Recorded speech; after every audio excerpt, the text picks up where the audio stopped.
accountability, along with accountability of the media, which is a very positive thought, I think we also have to look at ethics, which the media needs to look into, and what is the verification of a fact. The whole character assassination of a dead girl without any proof, just because someone has said it, and then that becomes the whole issue around which the case is sorted out. We have Kavita Krishnan. Kavita has worked with women, so I want Kavita to come and speak for us.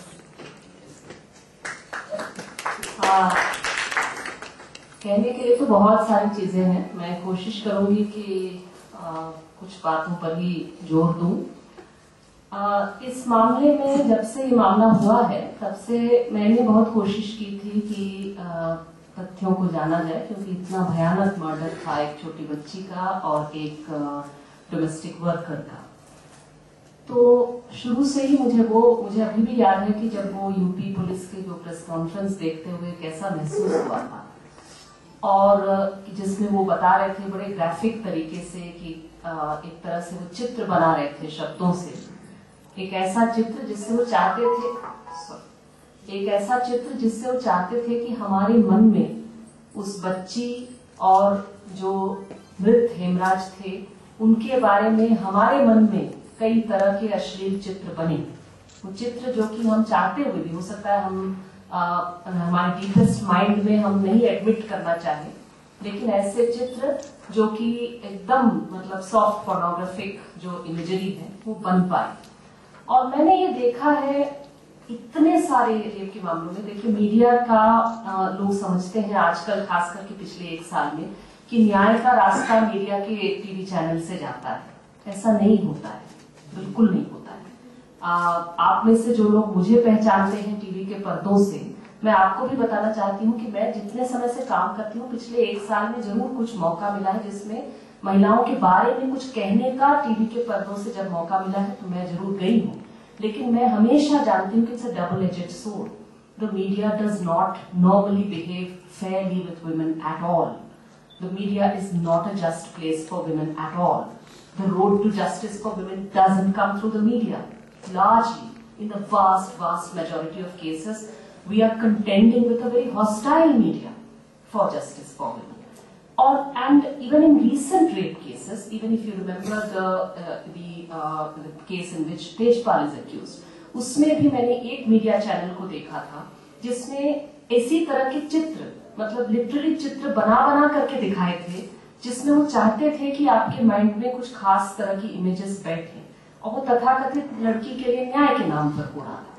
इस मामले में भी सबसे मुझे चिंता की बात ये लगती है कि वही चीज जिस यूपी पुलिस के नैरेटिव पे उस समय हम सबने इतनी आउटरीच बताई थी, कहा था कि ये कितनी भयानक चीज बोल रहे, किस आधार पे बोल रहे हैं।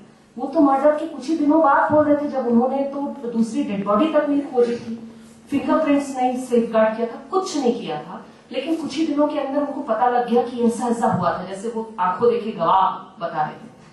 लेकिन आज उस कोर्ट रूम में वही नैरेटिव, फाइनली सीबीआई भी उसी नैरेटिव को एक्सेप्ट की और उसी नैरेटिव को पेश किया गया कोर्ट रूम में, और उसे पेश करने के लिए जो चीजें हुई ये मुझे बेहद परेशान करने वाली लगती। मैं नहीं जानती, मैं अपने आप को यहाँ कहने की स्थिति में नहीं पाती हूँ कि आखिर वो मर्डर किसने किया।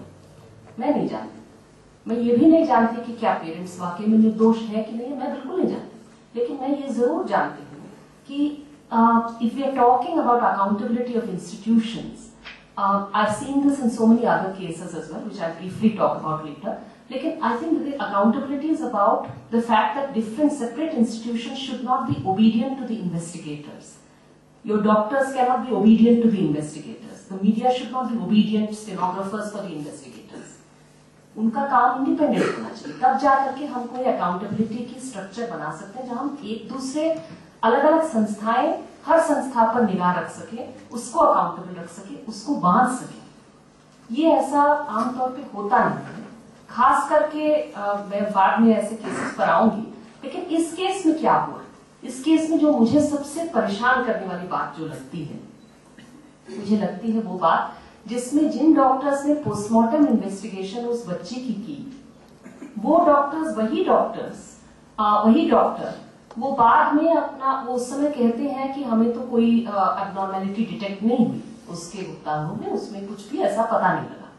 उसके बाद में पलट जाते हैं, जब सीबीआई की नैरेटिव बदल जाती है, सीबीआई की स्टोरी बदल जाती है, तो डॉक्टर की भी स्टोरी बदल जाती है। एक पूरे टीम उसको देखती है, उस बॉडी को, उसकी रिपोर्ट से हट करके वो नई बात कहने लगते हैं और कहते हैं कि नहीं साहब बड़ा हैबिचुअल सेक्सुअल एक्टिविटी चल रही थी। कहां से ये बात आती है और इस पर क्यों ये अपने आप में शक के दायरे में क्यों नहीं आता? ये जज को क्यों नहीं लगता कि अगर कोई इस तरह से पलटा है अपने बयान से एक डॉक्टर, तो ये क्यों नहीं ये शक तुरंत लगना चाहिए कि आखिर किस दबाव में ये पलटे? उतना ही नहीं, बड़े कन्वीनियंटली जो सबसे शॉकिंग बात कि जिन्होंने हेमराज की बॉडी के बारे में कहा, जिन डॉक्टर साहब ने, वो डॉक्टर है, उन्होंने मेडिकल जूरिस्प्रूडेंस की किताबें लगता पढ़ी नहीं थी। वो ऐसी चीज बताते हैं, वो कहने लगते हैं, मैं यहाँ उसको रिपीट बहुत ज्यादा नहीं करना चाहती, लेकिन इतना जरूर वो कहते हैं कि जो जिस स्टेट में बॉडी पाई गई और हेमराज के जेनिटल्स जिस स्टेट में पाए गए, उससे पता लगता है कि वो अराउज्ड थे जिस समय ये हो रहा था, जिस समय उनकी मर्डर हुई। बाद में जब उन्हें बताया गया कि मेडिकल जूरिस्प्रूडेंस की किताबों में लिखा है कि अगर कोई डेड बॉडी प्यूट्रिफैक्शन की स्थिति में हो, तो आमतौर पर शरीर के कई अंग जिसमें गुप्तांग भी होते हैं वो इसी हालत में पहुंचते हैं। उस पर वो कहते हैं कि अच्छा मैं तो एज ए मैरिड मैन बोल रहा था, एज एन एक्सपर्ट नहीं बोल रहा था। ये क्या है? ये क्या है? It would be funny, it would be really funny if this was pink panther movie, but this isn't, right? This involves living people. This involves justice to people who were dead. What are we saying in the name of justice? जब मैं हेमराज की family को कहते हुए कि हाँ भाई न्याय हो गया, उस समय मुझे लगता है क्या वो समझ रहे हैं कि आपके परिवार से जो मारे गए, he would be a rapist. You are saying he was a rapist because with a 14-year-old girl you can't have consensual relationships. That would count as rape. You are saying he was a habitual rapist of a young girl who was under his care in a way, and you are saying that this girl was promiscuous. मैं एक कहानी और आपको बताऊं, एक उदाहरण।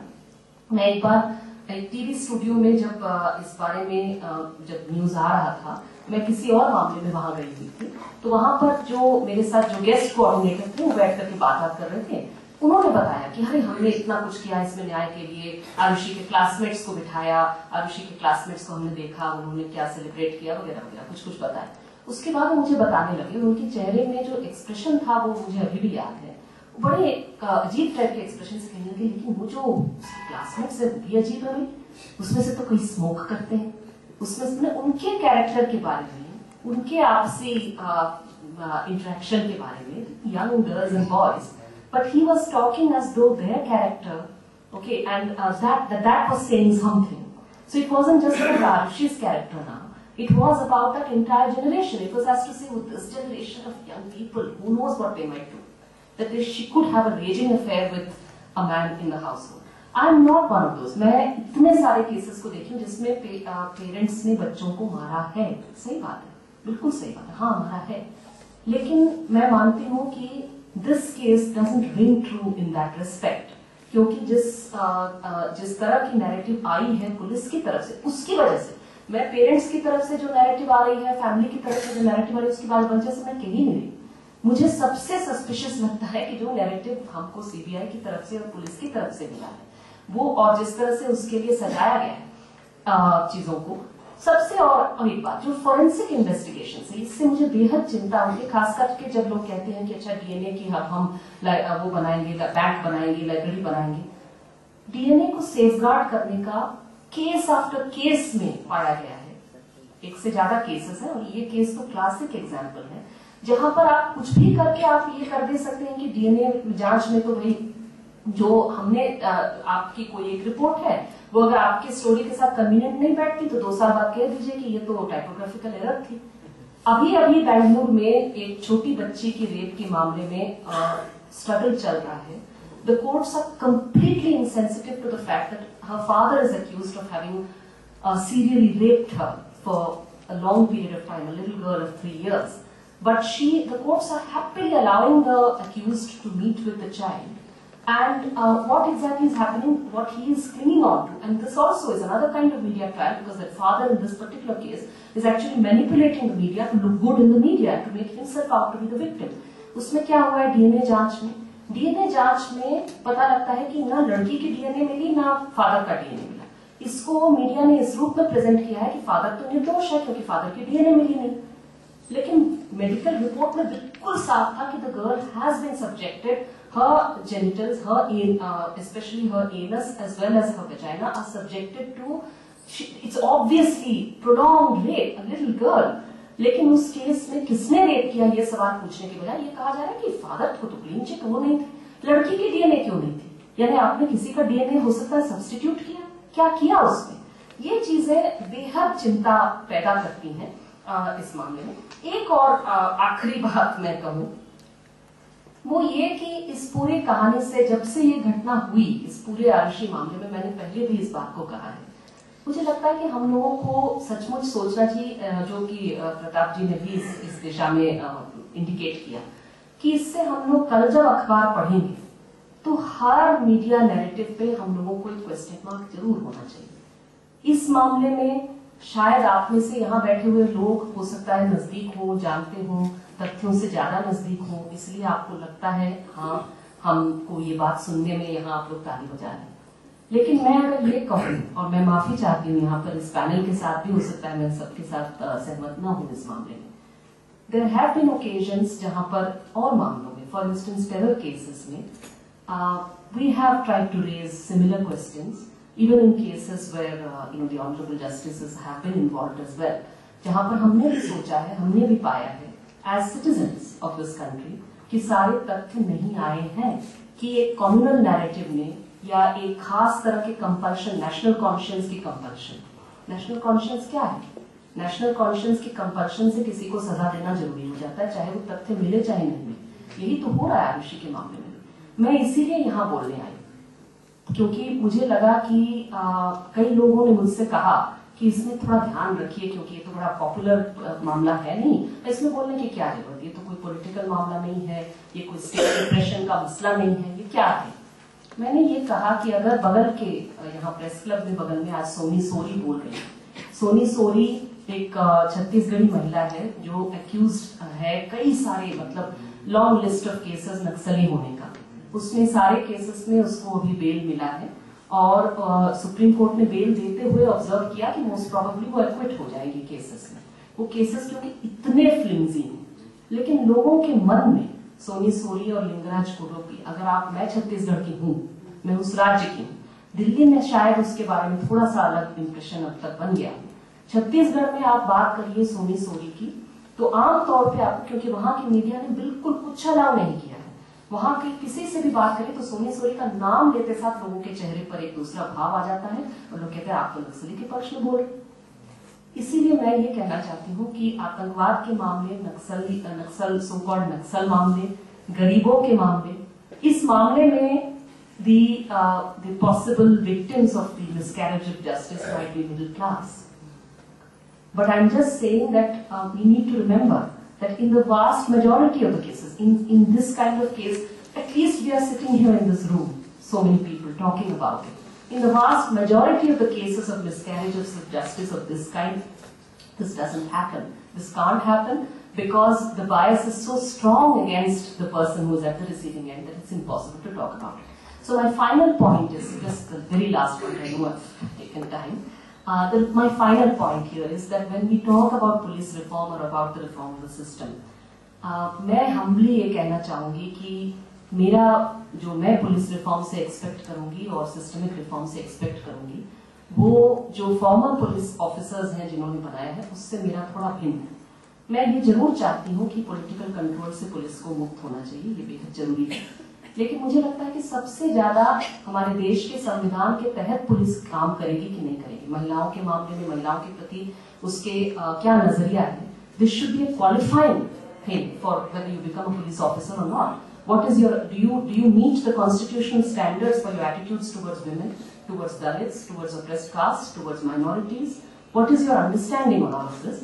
और constitutional values के प्रति आपका बिहेवियर कैसा है, इसको वहां पर अकाउंटेबिलिटी लाना, वो चाहे इस तरह के मिसकैरेज ऑफ जस्टिस के मामले में हो, वो चाहे false cases, false framing of persons हो टेरर के मामले में, फॉल्स केसेस हो सिंपल थेफ्ट के मामले में जो आए दिन पुलिस कर देते हैं, इन सारे मामले में accountability, custodial killings, custodial torture के मामले में, इन सारे मामलों के खिलाफ उतनी ही जोर से बोलना जरूरी है, मुझे लगता है, जितनी हम लोग और इन सारी चीजों को पुलिस रिफॉर्म के दायरे में लाना जरूरी है। हमारे फॉरेंसिक इन्वेस्टिगेशंस, मेडिकल इन्वेस्टिगेशंस, इन सारी चीजों की अकाउंटेबिलिटी, उसकी ऑटोनॉमी, उसकी ट्रांसपेरेंसी और इन सारी चीजों को कैसे इंश्योर करेंगे, इन चीजों को भी दायरे में लाने की जरूरत है। मुझे महसूस होता है कि एक मॉडर्न और ट्रूली डेमोक्रेटिक और ट्रूली अकाउंटेबल सिस्टम की जरूरत है इस मामले में। इसके लिए हम लोग संघर्ष करेंगे और इस तरह के पेनफुल जो मोमेंट्स हैं उससे गुजरना आसान तो है नहीं, लेकिन एक दूसरे को साथ देते हुए जरूर इससे आगे बढ़ेंगे।